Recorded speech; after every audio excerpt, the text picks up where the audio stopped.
bisa bergerombol kan. Iya. Tapi aku pikir nggak, jangan-jangan manusia sebenarnya punya komunitas gitu. Komunitas manusia. Iya. Pendidikan ke ekonomi itu saling berkaitan. Tapi kalau Supaya biar mereka Dan membiarkan mereka ke situ. Harusnya pemerintah kan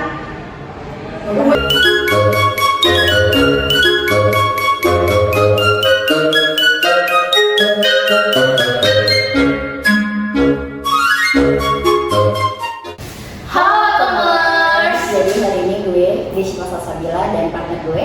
Vanessa Farama. Jadi kita di sini bakal ngebahas mengenai masalah-masalah sosial yang ada di Bandar Lampung ini. Nah, masalah sosial itu sendiri merupakan kondisi di mana itu tuh menyebabkan ketidaksetaraan di lingkungan masyarakat kita. Itu tuh masalah sosial itu pasti bakal selalu ada di lingkungan kehidupan kita. Tak terkecuali nih di Bandar Lampung.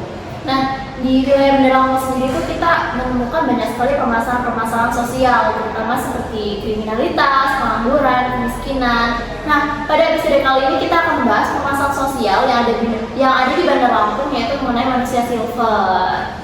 Nah, manusia silver itu apa sih? Manusia silver itu dimana orang itu tuh mendandani dirinya menggunakan cat yang berwarna silver dari atas kepala sampai ujung kaki, yang dimana mereka tuh selalu ada pasti di setiap jalan atau bahkan di lampu merah gitu. Nah, betul tuh. Dan di episode kali ini kita bersama dua narasumber kece kita. Boleh perkenalkan Kak? halo Mas, kenalin aku Renita, aku mahasiswa Ilmu Komunikasi semester 3. Katanya? Halo Commerce, aku Devi Kartika, mahasiswi jurusan Ilmu Komunikasi semester 3. Nah, kan kita lagi ngebahas mengenai masalah sosial tentang manusia silver, Kak. Menurut Kakak, tanggapan Kakak apa sih mengenai manusia silver itu sendiri? Manusia silver itu kan rata-rata yang jadi manusia silver itu kan masih anak-anak ya. Kita kan nggak tahu tuh mereka tuh sekolah atau enggak sebenarnya, atau mereka itu ternyata jadi manusia silver itu ya untuk kerja, untuk menghidupi dirinya atau menghidupi keluarganya, kita nggak tahu kan. Jadi yang jelas mereka tuh jadi manusia silver itu ya tuntutan pekerjaan, mereka dipaksa oleh keadaan. Ya karena memang kalau dilihat dari permasalahan sosial kita ya masih minim lah pendidikannya gitu. Iya. Terus kan kita juga tuh apa namanya? Nah, ngebahas tadi, kalau kan tadi bicara kalau manusia silver itu kebanyakan anak kecil nih. Iya. Sedangkan ini tuh masuk ke dalam eksploitasi anak nggak sih? Iya, benar-benar eksploitasi anak. Soalnya kan saya pernah baca nih dari beberapa berita ya, kalau keamanan setempat itu kayak Satpol PP udah ngamanin mereka nih untuk mentertibkan mereka biar nggak ngelakuin hal kayak gini, cari pekerjaan yang lebih layak gitu kan. Tapi ya mereka terbandel gitu loh ngelakuin hal ini, dan mereka ada anak balita, bahkan anak-anak kecil itu didandani juga seperti manusia silver. Nah, tanggapan kakaknya seperti apa sih mengenai hal tersebut? Aku cukup prihatin ya melihat mereka anak-anak kecil dipaksa panas-panasan, terus badannya dicat silver itu yang bisa katanya nyebabin kanker ya. Iya, ada catnya itu kan. Kalau menurut aku kenapa mereka bisa turun lagi setelah ditertibin, karena mungkin itu tadi ya tuntutan keadaan mereka. Jadi kita tuh sehari kan harus makan ya, dan keadaan ekonomi kita tuh mungkin nggak sama mereka. Kita bisa santai-santai, bisa kuliah, maka tinggal ditransfer dari ortu. Nah, mungkin mereka tuh untuk membutuhkan kehidupan sehari-hari tadi sih menurut aku, jadi turun lagi walaupun udah diamati demi makan ya. Ini makan. Tanpa tahu kondisi berbahayanya cat logam yang dipakai di tubuh mereka gitu. Mereka terpaksa cari kerja dengan cara itu.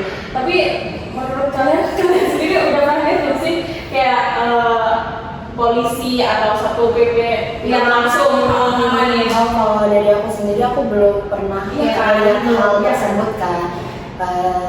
Ya aku malah justru pernah melihat kayak dari pihak orang tuanya itu tuh yang nganterin anak-anaknya tuh ke Turun ke jalan. jalan, Iya, dan disuruh. iya betul. Jadi kayak setelah diantarin anaknya itu ditinggalin gitu. Jadi mereka yang mereka iya betul. Eksploitasi anak itu tadi ya. Iya.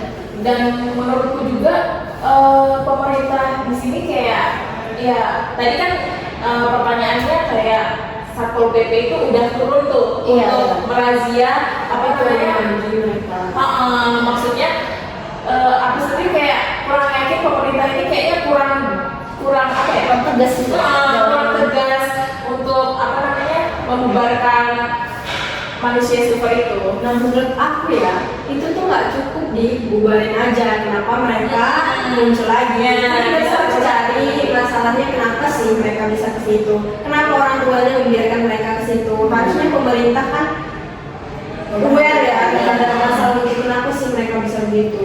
Kalau aku sih Iya betul. Karena gue nggak suka kayak mindset orang tuanya tuh kayak ya udah sih kan gak punya duit buat pendidikan jadi tidak aja gitu. Mungkin karena ekonomi yang kurang mampu, jadinya akses ke pendidikannya susah. Jadi udah mau nggak mau ya kerja aja, tidak berusaha.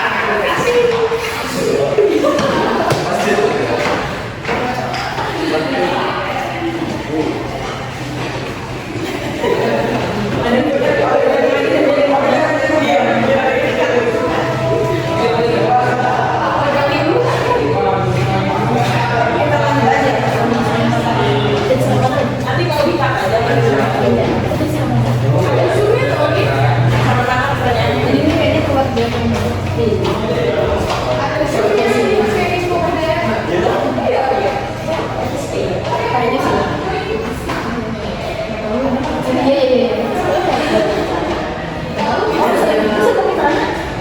Jalur seperti apa? Kalau awal nggak apa-apa, kayak gini kan dia ada sini. bubar.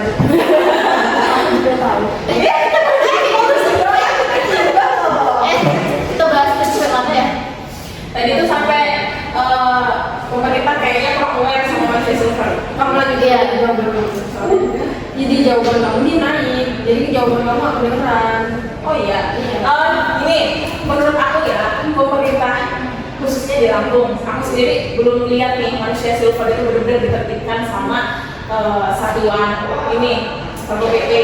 Jadi kayak aku merasa kayak ya pemerintah itu kurang untuk mengurusi masalah sosial kayak gini gitu. Menurut aku pemerintah itu juga apa namanya kalau misalkan dia punya tindakan untuk menitipkan, mereka itu tuh nggak punya upaya biar mereka apa ya Benar-benar berhenti, Iya, benar-benar ada solusinya efektif.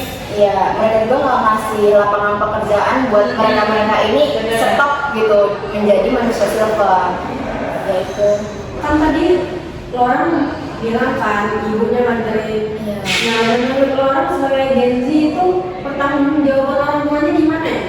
Kalau menurut saya pribadi sih kurang sih kak, karena kalau kita mau jadi orang tua tuh kita harus siap kan, nggak cuma secara mental tapi harus secara ekonomi juga. Betul. Sedangkan anak itu tuh lahir bukan kemauan dia loh, bukan salah dia, harusnya dia berhak dong dapat fasilitas-fasilitas yang sama kayak anak yang lain. Nah dari situ bisa kita lihat sebenarnya dari orang tuanya aja pendidikannya udah nggak bagus. Iya. Rata-rata lahir di dalam nikah terus Betul. putus sekolah. Iya, Jadi betul. berarti pemerintah itu harus dari akar-akarnya dari awal benar masalahnya.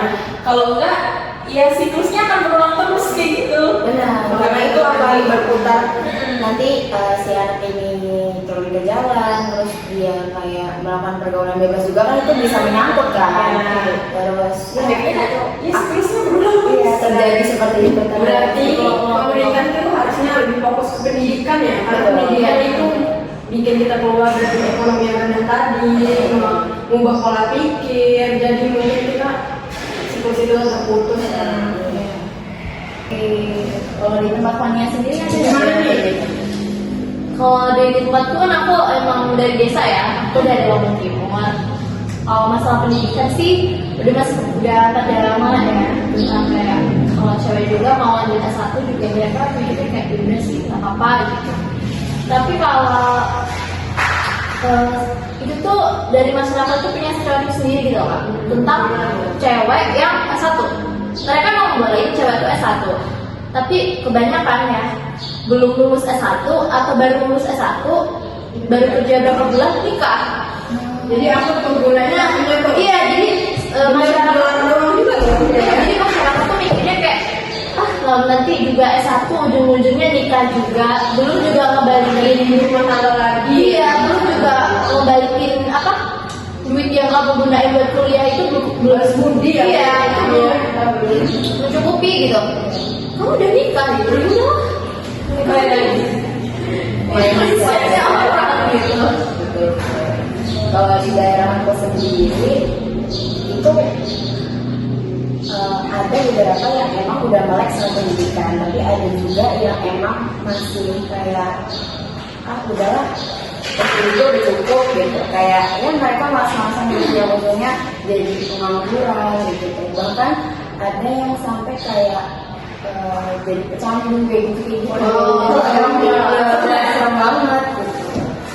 Yang kalau itu ya lagi SD di depan kita lihat aja ya kan. Kuliah aja susah banget. S1 aja banyak tuh yang masih nganggur. Padahal ijazahnya yang bagus lah kata orang. Padahal kalau misalnya mau dicari dia sesuai dengan apa? Tinggal bagaimana kita ada kemauan dalam diri sih. Kalau orang nih udah kuliah kan, mau nanti dari awal dulu dari desa. Ya, pengen ngapain sih buat desa gitu? Buat memberantas masalah-masalah ini lah hal kecil mungkin. Kalau dari aku sendiri ya, mungkin aku bakal kayak kan kita kalau kuliah pasti kita dapat ilmu ya. Kita aku pengen menggunakan ini tuh di desa aku gitu loh. Aku jalanin ini kayak aku masih tau mereka kalau nggak semua orang tuh yang kuliah, yang kayak kuliah itu akhirnya nikah tuh enggak loh. Aku bisa buktiin ke mereka gitu. Kalau aku juga bisa habis kuliah aku bisa kerja, aku bisa langsung dari duit buat orang tua aku, buat masa depanku gitu. Nggak harus tentang menikah gitu. Menghancurkan stroke. Iya, itu. Buat di desa itu tadi ya. Mungkin bisa dicoba nanti trial PKM. Iya. Semoga kayak dapet. Iya, nanti dia bisa menjalankan program perwakilan dari ilmu komunikasi ya. Iya. Atau kelompok kakak ini ya, gitu di desa dia nanti. Mau kakak enggak? Mau. Pastinya ya, menguras duit ya katanya ya. Ya, lanjut. Tadi kan kita dari pendidikan ya Kak. Kalau pendidikan udah dibenahi, ekonomi pasti ikut ini Nah, dong, ya. ikut naik juga dong. Nah, dari pendidikan ke ekonomi itu saling berkaitan. Tapi kalau punya pola pikir yang tetap nggak berubah, sama aja nggak sih? Berarti pendidikannya nggak bagus itu. Pendidikannya salah. Kenapa udah lagi didik, pola pikirnya nggak berubah? Itu pendidikan berarti dia sekolah mana tuh? Gurunya siapa? Kalau pas dia pendidikan ada faktor-faktor yang mempengaruhi pola pikir dia ya. Bisa jadi pertemanan, lingkungan pertemanan yang nggak bagus, lingkungan dia tempat tinggal juga nggak bagus. Jadi ya semua itu mempengaruhi pola pikir. Nah menurut gue itu juga berpengaruh ya. Kita kan tadi udah ngebahas tentang masalah sosial manusia silver nih. Kita juga udah ngebahas tentang solusi dari pemerintahnya nih Kak. Nah, kita kan tapi dengan solusi dari pemerintah kita butuh solusi yang terbaik dong untuk kita kita lakukan agar bisa menanggulangi manusia silver ini. Nah, menurut Kakak apa solusi paling terbaru yang bisa kita lakukan itu apa sih Kak? Tapi kalian pernah mikir nggak sih kalau misalnya manusia silver ini kan kalau di jalanan di lampu merah itu kan mereka suka bergerombol kan? Iya. Kalian pernah mikir nggak? Jangan manusia silver punya komunitas gitu. Komunitas manusia silver. Iya, gitu. Kalau manusia Iya silver, kan? sih bakal Nah, ada sih. jadi gue tuh berpikir solusi terbaik itu kita sebagai mahasiswa kita kan pasti nanti bakalan disuruh dosen turun lapangan nih, ada project gitu. Jadi gue kepikiran kita tuh turun lapangan ke komunitas manusia silver itu. Kita tuh ngasih konten edukatif untuk mereka, kayak pentingnya pendidikan untuk masa depan mereka. Terus kita kasih tips-tips untuk mendapatkan beasiswa pendidikan. Iya. Mungkin menurut gue juga kita bisa collab ya sama masyarakat Iya. satu tempat untuk menanggulangi masalah itu. Mungkin dari kalian juga bisa nanti mungkin kalau ada kesempatan bisa riset ke tempat itu langsung, kita bisa tanya ini apa sih penyebab orang kayak gitu. Oke, kita udah ngebahas banyak banget kan tadi Kak, dari manusia silvernya, dari masalah sosialnya sampai solusi terbaru pun ada. Nah, kita sudah sampai di penghujung acara dan aku mau ngucapin terima kasih buat kakak yang hebat dan keren ini yang udah datang buat ngebahas tentang masalah sosial manusia silver ini sama kita. Sebenarnya kak udah undang kita. Sebenarnya kita juga ikut sama belajar. Iya. Kalau ada ucapan kita yang salah misalnya tadi Kita di sini masalah sharing kok ya. Semoga videonya jadi bermanfaat bagi kita semua ya. Dan kami mau mengucapkan terima kasih dan see you